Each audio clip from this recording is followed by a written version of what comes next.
केजरीवाल के बेल के खिलाफ ईडी के हाईकोर्ट जाने पर संजय सिंह ने बीजेपी से माफी की मांग की है। उनका कहना है कि ईडी ने जो परोसा उसको सुनने के बाद जब बेल मिली तो बीजेपी ने ईडी को हाईकोर्ट भेज दिया। जब सारे गवाह, सारे सबूत, जो कुछ भी ईडी ने परोसा, सारे बयान जो कुछ भी ईडी ने परोसा, सारी दलीलें जो कुछ भी ईडी ने दी, उसको सुनने के बाद एक नियमित जमानत का जब आदेश आ गया, तब तो कम से कम भाजपाइयों को शर्म करनी चाहिए कि आप ईडी को बिना ऑर्डर के दौड़ा दिया आप हाईकोर्ट। अब इस आदेश के बाद पूरी की पूरी भारतीय जनता पार्टी को खामोश होकर अरविंद केजरीवाल और आम आदमी पार्टी से माफी मांगनी चाहिए। और चोरी और बेईमानी और भ्रष्टाचार भाजपाइयों ने किया है। 60 करोड़ रुपए की रिश्वत की मनी ट्रेल शरद रेड्डी के मामले में बिल्कुल साफ जाहिर हो चुकी है। इलेक्टोरल बॉन्ड के रूप में वो रिश्वत भाजपाइयों ने ली है, उनको पकड़ के जेल में डालना चाहिए। अब एक नजर डाल लेते हैं केजरीवाल की गिरफ्तारी की पूरी टाइमलाइन पर। ईडी ने केजरीवाल को शराब घोटाले में 21 मार्च को गिरफ्तार किया था। 1 अप्रैल को उन्हें तिहाड़ जेल भेजा गया। केजरीवाल ने इसके बाद अपनी जमानत की मांग नहीं की थी। उन्होंने सीधे अपनी गिरफ्तारी को ही अवैध दे दिया था, अवैध बता दिया था। सुप्रीम कोर्ट ने उन्हें चुनाव प्रचार के लिए 10 मई को जमानत दे दी। चुनाव प्रचार के बाद केजरीवाल ने 2 जून को सरेंडर कर दिया। इसके बाद उन्हें राउज एवेन्यू कोर्ट से कल जमानत मिली है, जिसके बाद दिल्ली हाईकोर्ट में सुनवाई इस मामले को लेकर हो रही है। और अरविंद केजरीवाल की जमानत पर फैसला सुरक्षित रख लिया गया है। ये बड़ी खबर आपको बता दें। अरविंद केजरीवाल की जमानत को लेकर आपको बता दें, ईडी ने रोक लगाने की मांग की थी, जिस पर हाईकोर्ट ने सुनवाई पूरी होने तक रोक लगा दी थी। फिलहाल हाईकोर्ट में इस पूरे मामले को लेकर सुनवाई हो रही है। अरविंद केजरीवाल की जमानत पर फैसला सुरक्षित रख लिया गया है। अभी तक ये आदेश जारी नहीं किया गया है। अरविंद केजरीवाल की रिहाई को लेकर फैसला सुरक्षित रख लिया गया। आपको बता दें, ईडी ने यह दलील दी थी कि राउज एवेन्यू कोर्ट में वेकेशनल बेंच ने उन्हें पर्याप्त समय नहीं दिया था, जिसके चलते वो अच्छे तरीके से अपना पूरा पक्ष नहीं रख पाए थे, जिसके खिलाफ आपको बता दें ईडी ने हाईकोर्ट में अपील दायर की थी और इस पूरे मामले को लेकर अर्जेंट सुनवाई की मांग की थी। इस पूरे मामले को लेकर आज सुनवाई हो रही थी। मेरे सहयोगी अभय जुड़ चुके हैं। अभय, क्या अपडेट है आपके पास?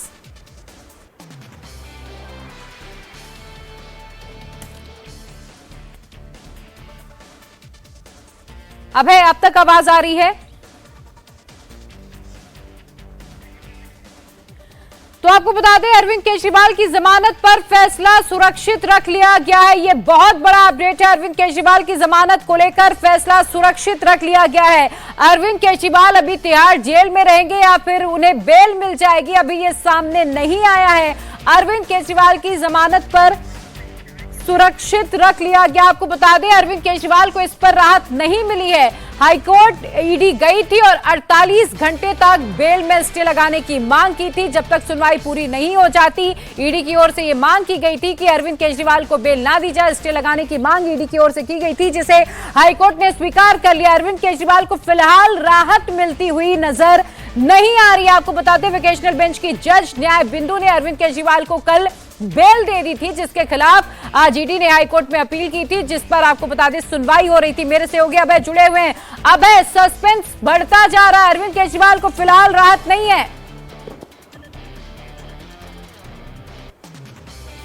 देखिए, बिल्कुल प्रिया, अरविंद केजरीवाल को राहत नहीं मिली है। हाईकोर्ट ने यह कहा है कि 2 से 3 दिन के लिए जो दूसरा पक्ष है उसे अपना जवाब दाखिल करना होगा। 2 से 3 दिन के लिए हाईकोर्ट इंतजार करेगा, यानी कि अगले 2 से 3 दिन अरविंद केजरीवाल तिहाड़ जेल के अंदर ही मौजूद रहेंगे। हम आपको बता दें कि पूरी प्रोसीडिंग जो है वो कोर्ट के अंदर सुनी गई और कोर्ट के अंदर चाहे हम बात करें ईडी की पूरी सुनवाई सुनी, जिसमें ईडी लगातार यह कह रही थी कि निचली अदालत के फैसले पर रोक लगा दी जाए। इस पूरे मामले के अंदर केजरीवाल को राहत नहीं दी है। हाईकोर्ट ने पूरी सुनवाई के बाद यह कहा कि हम 2 से 3 दिन तक ऑर्डर को रिजर्व कर रहे हैं, यानी कि अगले 2 से 3 दिन तक हाईकोर्ट अपना आदेश जो है वो नहीं सुनाएगा। 2 से 3 दिन बाद वो अपना ऑर्डर सुनाएगा, लेकिन तब तक जो निचली अदालत का जो फैसला था, यानी कि राउज एवेन्यू कोर्ट की वैकेशन बेंच का जो फैसला था, उस पर रोक लगा दी गई है। यानी कि अब अरविंद केजरीवाल जेल के अंदर ही रहेंगे। हम आपको बता दें प्रिया, इस पूरे मामले के अंदर जो सुनवाई चल रही थी,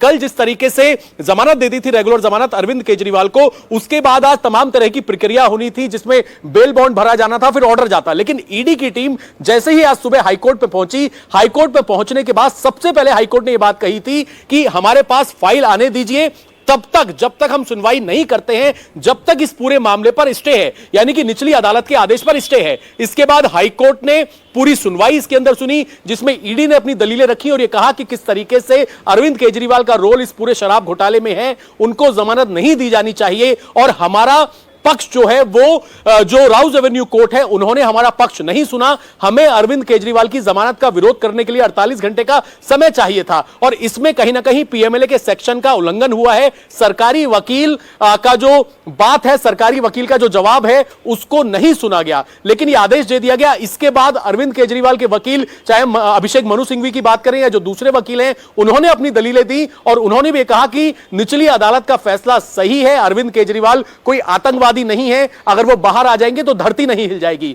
दोनों ही पक्षों को सुनने के बाद एक बड़ा फैसला जो है वो हाईकोर्ट ने लिया है। जिस तरीके से लग रहा था कि अरविंद केजरीवाल आज शाम तक बाहर आ जाएंगे, अब तय है कि हाईकोर्ट ने 2 से 3 दिन के लिए अपना ऑर्डर रिजर्व कर दिया है। अगले 2 से 3 दिन के लिए जो दूसरा पक्ष है उसको भी अपना जवाब कोर्ट के अंदर देना होगा। अब 2 से 3 दिन बाद हाईकोर्ट अपना क्या फैसला सुनाएगा, यह बहुत अहम होगा। लेकिन जब तक जो निचली अदालत का फैसला था उस पर रोक लग गई है, अरविंद केजरीवाल को 2 से 3 दिन और जेल में रहना होगा और उसके बाद हाईकोर्ट का क्या जजमेंट आएगा, जो ऑर्डर रिजर्व किया गया है, क्या उसमें कोई राहत मिलेगी 2 से 3 दिन बाद या नहीं मिलेगी? फौरी तौर पर राहत मिलती हुई अरविंद केजरीवाल को नजर नहीं आ रही है। अतुल भी मेरे साथ जुड़े हुए हैं। अतुल, 2 जवाब आप दीजिएगा। पहला तो यह कि नियम क्या कहता है, क्योंकि आम आदमी पार्टी आरोप लगा रही है कि बेल ऑर्डर अपलोड नहीं हुआ था, उससे पहले ईडी कोर्ट पहुंच गई। और दूसरा यह कि फिलहाल 3 से 4 दिन तक अरविंद केजरीवाल को राहत मिलती हुई नजर नहीं आ रही है। देखिए प्रिया, जो ईडी है उसके लिए अरविंद केजरीवाल एक आरोपी है। जितने भी केसेस जो भी कोर्ट के अंदर जितनी भी चार्जशीट फाइल की है उसके अंदर एक्यूज बनाया गया है अरविंद केजरीवाल को। यदि किसी भी जांच एजेंसी को अपने ही एक आरोपी को कोई कोर्ट बेल देती है तो उसके खिलाफ वो लोग हाई कोर्ट में गए। उनको यह पता था कि जिस तरीके से निचली अदालत ने जो फैसला सुनाया है उसमें कुछ तकनीकी खामियां हैं, इसी के चलते जो ईडी है वो हाईकोर्ट। अतुल, आप अपनी बात पूरी करिएगा। इस वक्त मेरे साथ बीजेपी नेता मनजिंदर सिंह सिरसा जुड़ चुके हैं। मनजिंदर जी, अरविंद केजरीवाल को देखिए राहत नहीं मिली और आरोप आप लोगों पर ही लग रहा है कि बीजेपी ने ईडी को कोर्ट दौड़ा दिया बिना किसी ऑर्डर अपलोड हुए। देखिए, आरोप तो हमें पे लगाएंगे जब शराब घोटाले में कोई भी पकड़ा जाएगा या किसी भी करप्शन के केस में पकड़ा जाएगा, वो दूसरों पे ही इल्जाम लगाएगा, कोई नई बात नहीं है। लेकिन अब समझने की बात यह है, ट्रायल कोर्ट ने अपने ऑर्डर में लिखा कि हमने डॉक्यूमेंट देखे नहीं है, डॉक्यूमेंट देखने का हमारे पास समय नहीं है। हैरानगी यह है कि डॉक्यूमेंट देखे बिना कोई बेल कैसे दे सकता था। और अब जब उसी को हाईकोर्ट ने जाके उसी ट्रायल ऑर्डर को चैलेंज किया जब ईडी ने, और उन्होंने इस पर रद्द कर दिया, तो अब कह रहे हैं जी कि देखो जिन्होंने अप्लाई गई क्यों ईडी। देखिए, अब जब शराब का घोटाला करेंगे, पैसे का लेन देन करेंगे, तो ईडी का तो यही काम है। ईडी की कॉन्स्टिट्यूशन इसलिए हुई है, ईडी का एक्ट ये कहता है। उनका काम ये है कि गड़बड़ी करने वाले लोग, करप्शन करने वाले लोग, ब्लैक मनी वाले लोग, पीएमएलए लोगों को अरेस्ट करना और उनको चार्जशीट करना और फिर उनको सजा दिलवानी। ईडी की नजर में ना कोई मुख्यमंत्री है, ना कोई मंत्री है, ना कोई एमएलए एमपी है। उनकी नजर में करप्शन करने वाला, पीएमएलए वाला एक साधारण क्रिमिनल है। इसलिए ये कहना गलत होगा कि अरविंद केजरीवाल जी के ऑर्डर के खिलाफ क्यों गए हाईकोर्ट में, क्यों गए, उनको नहीं जाना चाहिए था। कमाल होगी। अब उनको ये जवाब देना चाहिए, हाईकोर्ट ने जो ऑब्जर्वेशन दी है इसके ऊपर उनका क्या कहना, उनको ये जवाब देना चाहिए। बीजेपी का तो इसमें क्या मतलब है? It is between high court, ED, Arvind Kejriwal. Sirsa sahab, लेकिन अरविंद केजरीवाल की पत्नी भी आरोप लगा रही कि उन्हें किसी एक टेररिस्ट की तरह ट्रीट किया जा रहा है, जबकि वो एक संवैधानिक पद पर बैठे हुए हैं और ये सब कुछ बीजेपी के इशारे पर हो रहा है। अगर बाहर आ जाएंगे तो क्या हो जाएगा? मैं सुनीता जी को बताना चाहता हूं, जैसे लालू प्रसाद यादव जी भी जेल में गए, शराब का उन्होंने चारा घोटाला किया था या माइनिंग का घोटाला किया, माफ करना, जो चीफ मिनिस्टर हैं शिबू सोरेन जी के बेटे सोरेन, हेमंत सोरेन जी ने, तो वो सब लोगों को ही जो घोटाले करेंगे जेल जाना होगा। इसमें आतंकवादी नॉन आतंकवादी कोई मसला नहीं है। अब लालू जी ने चारा घोटाला में पैसे खाए थे, वो कहीं जो तो आतंकवादी की तरह क्यों ट्रीट किया जा रहा है, उनको सजा क्यों दी जा रही है? दी जाएगी भाई। जब आप देश के पैसे को लूटोगे, दिल्ली के खजाने को लूटोगे, शराब मुफ्त में बांटकर पैसे बनाओगे, तो आप सारे सवालों का जवाब तो देना ही पड़ेगा और कोर्ट आप पे कार्रवाई करेगी, ईडी कार्रवाई करेगी। और ये कार्रवाई ईडी ने नहीं की, आपको ध्यान रखना होना चाहिए। ईडी ने तो कोर्ट को जाके बताया कि देखिए गलत हो रहा है, ऑर्डर जो है गलत दिया गया है, बिना डॉक्यूमेंट पढ़े दिया गया, और बकायदा जज साहब ने ऑर्डर में लिखा है कि मैंने डॉक्यूमेंट्स नहीं पढ़े, मेरे पास समय नहीं है पढ़ने का। तो मुझे नहीं लगता कि इसमें बीजेपी का कोई लाना चाहिए। It is between ED, high court and Arvind Kejriwal. जी बहुत शुक्रिया मनजिंदर सिंह सिरसा जी हमसे बातचीत करने के लिए।